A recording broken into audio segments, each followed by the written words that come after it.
Bardzo solidnie spisują się w rozgrywkach pierwszej ligi wojewódzkiej juniorzy starsi GTV Stadionu Śląskiego.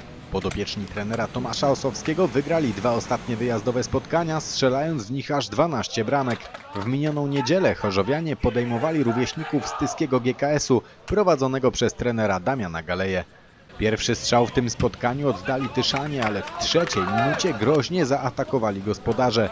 Jakub Bartnik podał do Romana Terbaliana, który poradził sobie z obrońcą rywala, jednak sędzia dopatrzył się pozycji spalonej u napastnika GTV Stadionu. W 10 minucie pierwszy raz do interwencji został zmuszony Szymon Buszka, który pewnie obronił strzał z dystansu.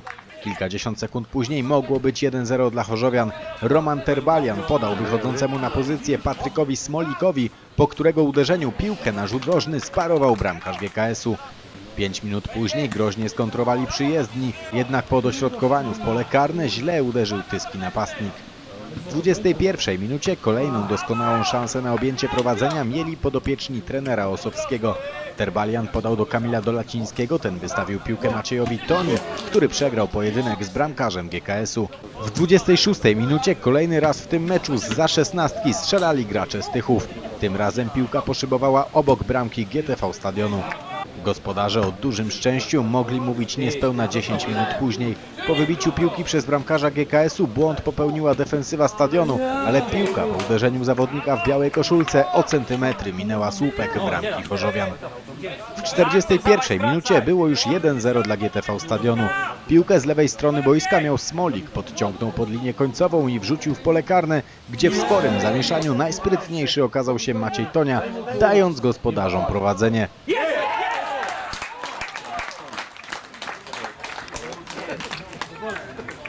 Tonia jeszcze przed przerwą próbował podwyższyć wynik.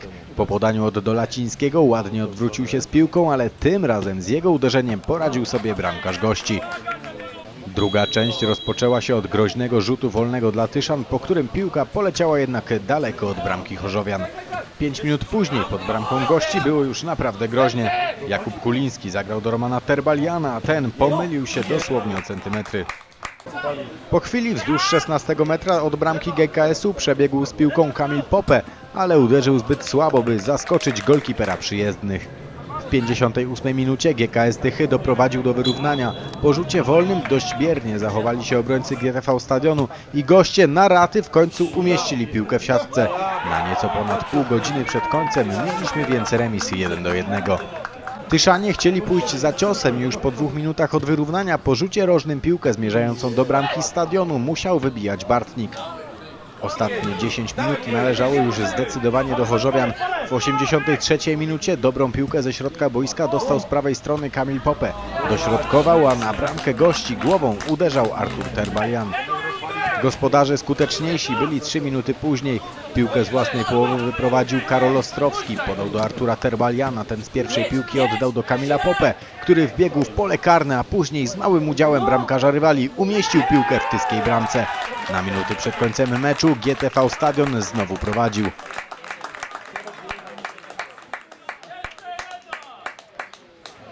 W doliczonym czasie gry drużyna trenera Osowskiego mogła pokusić się jeszcze o trzeciego gola. Popę znowu dostał piłkę od Terbaliana, zbiegł do środka i uderzył minimalnie obok bramki przyjezdnych.